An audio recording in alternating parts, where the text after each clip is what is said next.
आइए जाने बुद्धिवाद के इस युग में जाने दाम्पत्य के सही व्यवहार को। भाग 2।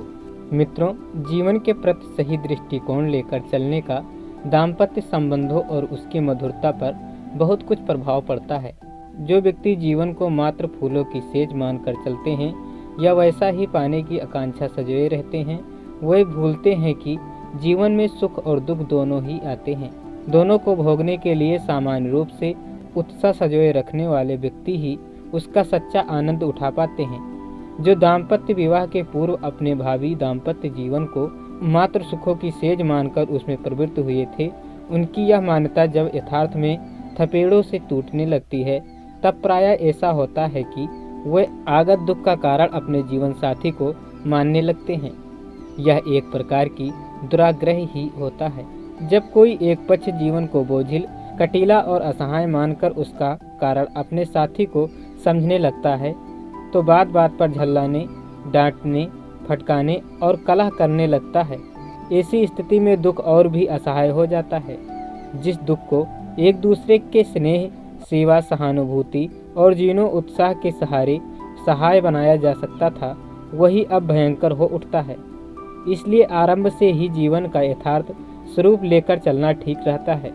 संभावित दुखों के लिए की गई यह पूर्व मानसिक तैयारी उन्हें सहने, परित्राण पाने में बहुत सहायक होती है। अपने दुखों में भी यथासंभव बहादुरी से काम लेने वाले और अपने साथी पर उसका बोझ नहीं डालने वाले पति पत्नी एक दूसरे पर अपने दुख का भार डालकर उसे किनारा कसी करने की ओर उन्मुख नहीं करते। यह विवेकपूर्ण बात है। प्रकट करना भी पड़े तो वह इस रूप में हो कि उसमें एक दूसरे को चोट न पहुँचे। पति का अफसर उससे नाराज है, ऑफिस में वह उससे अच्छा व्यवहार नहीं करता, इसे पति दुखी है, किंतु यह अफसर का कुछ कर नहीं सकता। ऐसी स्थिति में ऑफिस में उत्पन्न हो चुके रोष को पत्नी से लड़ झगड़ कर उतारा जाए, यह निरी मूर्खता ही है। पति बाहर से थका हारा लौटा है और श्रीमती जी दिन भर के अपने कष्टों का कच्चा चिट्ठा उनके माथे मारकर उस खीज से मुक्ति पा लेती हैं, जो बच्चे के उधम, पड़ोसियों के व्यवहार या अन्य कारणों से उपजी है। ऐसा रोज ही होने लगे तो पति पत्नी का पारस्परिक प्रेम रंग, चाहे वह कितना ही गहरा क्यों न हो, धीरे धीरे उतरता जाएगा। वह एक दिन ही घुल पुछ जाएगा तो पति पत्नी एक दूसरे की सूरत से ही चिढ़ने लगेंगे। परस्पर मिलते समय यथासंभव प्रसन्न और उल्लासित रहना वह टॉनिक है जो दाम्पत्य जीवन के यौवन को अस्थायित्व प्रदान करता है। घटनाओं पर पति पत्नी का वश न हो, पर अपने आवेगों पर अंकुश लगाने की क्षमता हो तो विकट से विकट परिस्थिति में भी वे एक दूसरे के सहारे हंस सकते हैं, मुस्कुरा सकते हैं।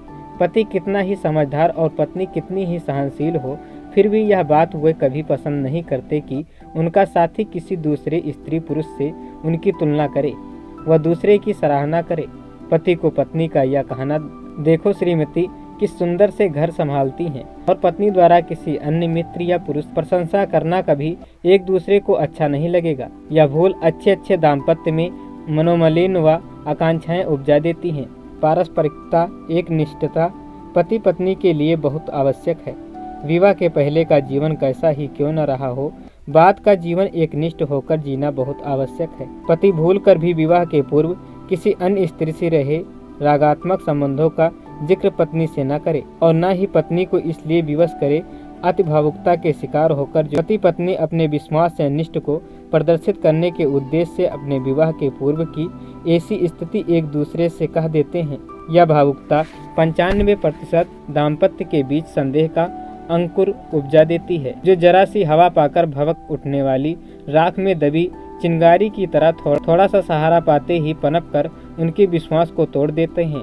पुत्री के लिए दुहिता शब्द का प्रयोग करने के पीछे यही अर्थ है कि उसके दूर रहने में ही हित है। पति पत्नी बचपन से ही एक दूसरे से परिचित होते हैं, उनके जीवन के भले बुरे प्रसंगों से विज्ञ होते हैं, तो उनके भावी जीवन में झंझावात आने की स्थितियां अधिक आती हैं। जीवन के बुरे प्रसंग समय पाकर वर्तमान में प्रेत की तरह आ धधकते हैं और उन्हें एक दूसरे से विरक्त बना देते हैं, और किसी दृष्टि से विवाह पूर्व गुजरी सच्चाई को साथी पर प्रकट करना ठीक हो सकता है या नहीं, यह हमारा विषय नहीं। व्यवहारिकता के क्षेत्र में तो वह वंचित ही हैं। जो दाम्पत्य नहीं चाहते कि उनके दाम्पत्य जीवन में कोई झंझावत आए और विश्वास के वृक्ष पर जमे उनके नीड़ को और बिखेर कर रख दें। उन्हें अपने अतीत के संबंधों की गठरी को बंधी ही रखने देना चाहिए। साथी से कुछ भी छिपा नहीं रखने की यह भावुकता भरा उन्हें नहीं खोलना चाहिए। विवाह के पूर्व देखे गए सपने यदि मात्र कल्पना की उड़ान नहीं है तो उन्हें साकार होना ही चाहिए। उन सपनों को कैसे सत्य का जामा पहनाया जा सकता है, उसके लिए भावनाओं और व्यवहारिकता के दोनों पांवों को स्वस्थ व संबल बनाकर अभिष्ट लक्ष्य की ओर एक एक डग भरते हुए बढ़ना पड़ता है। कभी गिरते हैं तो फिर उठ खड़े होने वाली बात को भुला नहीं देना चाहिए। यो प्रत्येक व्यक्ति की शारीरिक मानसिक रचना में भेद होता ही है, फिर भी सामान्य अवयव कलेवर व मानस का एक सामान्य स्वरूप अवश्य होता है। अग्रलिखित व्यवहारिक सत्य सामान्य रूप से सभी दाम्पत्यों के साथ लागू होते हैं। किन्हीं को ये निरर्थक भी लग सकते हैं, फिर भी इससे इनकी उपयोगिता कम नहीं हो जाती। दाम्पत्य जीवन की बगिया जब महकती है तो उसकी सौरभ से परिवार, समाज, राष्ट्र व विश्व भी पुलकित प्रफुल्लित होता है। अतः दाम्पत्य की मधुरता बनी रहे, यह सफल व सार्थक हो, उसमें पति पत्नी का अपना ही सुख दुख नहीं है, सारे समाज का जुड़ा है। यह पति पत्नी की कामना ही नहीं, दायित्व ही है। आज के युग में स्थिति यहाँ तक आ पहुँची है कि कुछ लोग विवाह संस्था को ही अनावश्यक मानने लगे हैं। ऐसी स्थिति में इस बुद्धिवाद के युग में दाम्पत्य व्यवहार का जानना और भी आवश्यक हो गया है। उपयुक्त तथ्य उस प्रयोजन को बहुत कुछ पूरा कर सकते हैं। ओम शांति शांति शांति।